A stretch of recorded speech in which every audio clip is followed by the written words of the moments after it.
Ilhan Omar and the Democrats aren't just making statements. They're pushing rhetoric that could tear America apart. Trump's press secretary isn't holding back. She's exposing the dangerous truth the media won't show you. How bad is this rhetoric? And how is Trump fighting back? Before we dive in, make sure to like, comment, and share this video so more people can see the truth. And if you don't want to miss any updates, hit that subscribe button and turn on notifications. All right, let's get into it. Rock it.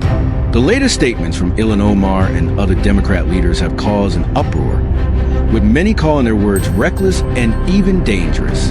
Trump's press secretary wasted no time firing back, making it clear that this kind of rhetoric is not only irresponsible, but also a serious threat to national unity.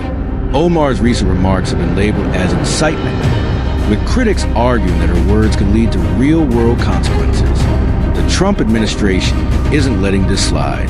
They are pushing back, saying that this type of speech fuels division and chaos at a time when the country needs stability. The press secretary is standing firm, laying out exactly why this kind of talk is unacceptable and calling for accountability. But this isn't just about words. This rhetoric has real consequences. Here's what's happening on the ground. The impact of this kind of rhetoric is already being felt across the country. Tensions are rising, and in some places, words are turning into action. Protests linked to Democratic leaders have spiraled into violence, raising serious concerns about who is really fueling this unrest. Trump's team isn't just pointing fingers. They believe the media is actively ignoring or downplaying the dangers. When protests get out of control, when streets turn chaotic, and when people get hurt, the media should be asking tough questions. Instead, they seem to be looking the other way. This isn't the first time we've seen a double standard. Under Trump, Democrats were quick to call out any speech they considered dangerous or inciting violence. They demanded accountability, claimed words and consequences, and pushed for action. But now, that same level of concern is nowhere to be found. Instead of condemning their own side, they are either silent or making excuses. When Republicans crack down on extremism, they were called authoritarian.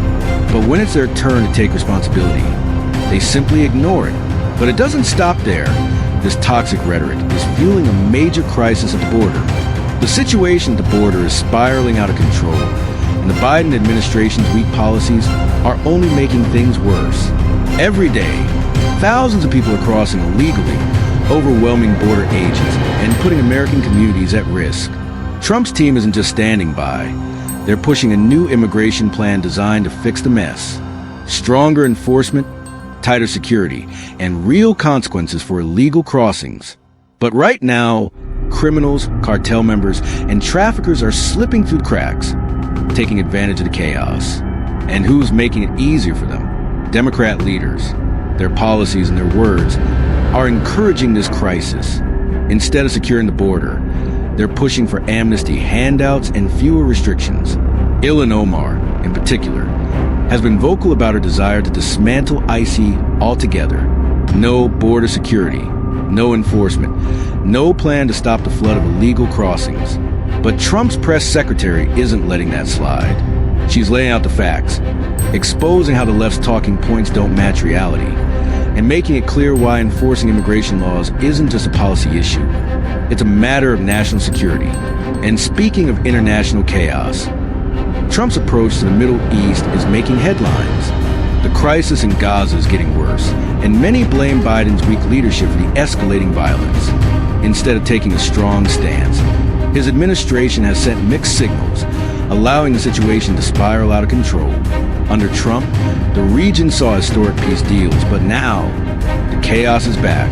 Hamas continues to launch attacks, and many argue that Democrat-backed policies, like unfreezing Iranian assets and easing restrictions, have only made things worse. Instead of pressuring bad actors, the Biden administration appears to be enabling them. Trump, on the other hand, has a different plan, one that does involve endless U.S. military involvement. His strategy focuses on rebuilding Gaza through partnerships with regional allies, not by throwing American troops or tax dollars into another foreign conflict. Saudi Arabia and Jordan are stepping up, proving that stability in the region doesn't have to rely on the U.S. alone. But one big question remains. Should American taxpayers be the ones footing the bill for rebuilding Gaza? Trump's administration argues that this is a job for regional powers, not the U.S. government. But while Trump is fighting for stability abroad, his administration is also battling a major issue at home. The debate over transgender athletes in women's sports is heating up, and more people are speaking out against what they see as an unfair playing field. Across the country, there's growing backlash against biological males competing against female athletes, with many arguing that it destroys the integrity of women's sports. Trump's administration isn't staying silent. He has signed an executive order aimed at protecting female athletes, ensuring that competition remains fair. But as expected, the left is furious, with Democrat leaders attacking the move and calling it discriminatory. Even within their own party, cracks are starting to show.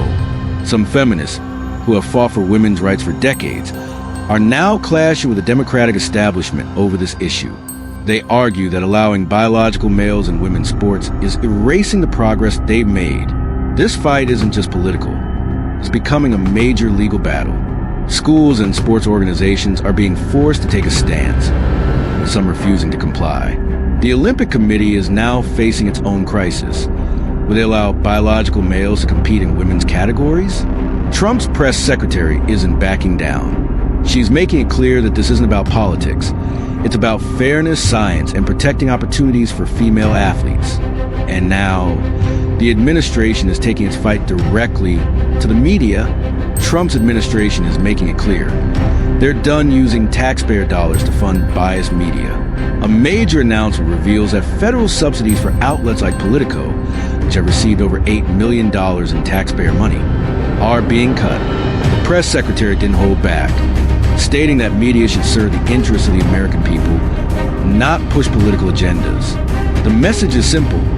News organizations should stand on their own, not rely on government funding to spread one-sided narratives. But this move is part of something bigger.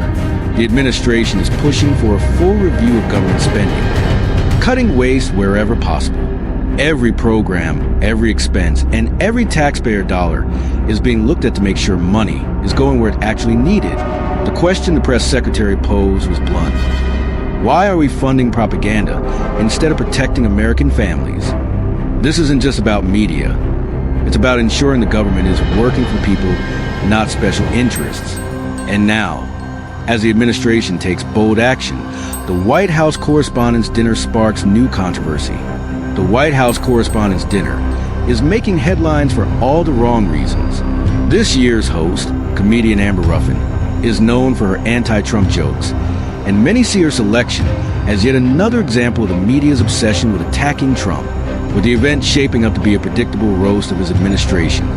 Speculation is growing. Will Trump attend, or will he boycott the event entirely? His response so far suggests he isn't interested in playing along with what he sees as a biased media circus. But the bigger issue isn't just one night of political comedy. It's public trust in the media as a whole. Polls show that confidence in mainstream outlets is an all-time low, with more Americans turning to independent journalism for news they can trust.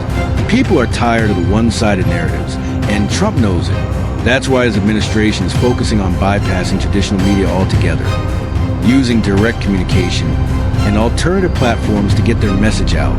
And before we wrap up, let's take a look at the administration's latest moves on tariffs and trade. Trump's administration is doubling down on its America First economic strategy, and tariffs are at the center of it. New trade policies are being rolled out to boost U.S. manufacturing, bringing more jobs back home and making American businesses more competitive. But not everyone is happy. China and the EU are already pushing back, raising concerns about potential retaliation. The press secretary, however, is making it clear these tariffs are designed to strengthen the economy and, in the long run, lower taxes for American families by increasing domestic production and reducing dependence on foreign goods. Meanwhile, another major figure is making headlines, Elon Musk, with his growing influence in both the private sector and government projects. Some critics are raising conflict of interest concerns over his federal contracts. The administration is responding directly, stating that Musk will step back from certain deals if necessary to avoid any ethical issues. The bigger question remains, How will his involvement shape America's economic future? As we wrap up, let's take a step back and look at the big picture. The Democrats' rhetoric isn't just talk. It's fueling real division across the country, while they push inflammatory narratives. Trump's administration is staying focused on making the government more efficient, holding people accountable, and ensuring fairness in everything from immigration to the economy. Major policy shifts are happening. And whether it's border security, media funding, or trade, these decisions are shaping America's future. Now it's your turn to weigh in. Should the government take a stronger stance against politicians using dangerous rhetoric? Do you think media outlets like Politico should be cut off from taxpayer funding? Let me know your thoughts in the comments. And if you want to stay updated on everything happening, make sure to subscribe. There's a lot more coming, and you won't want to miss it.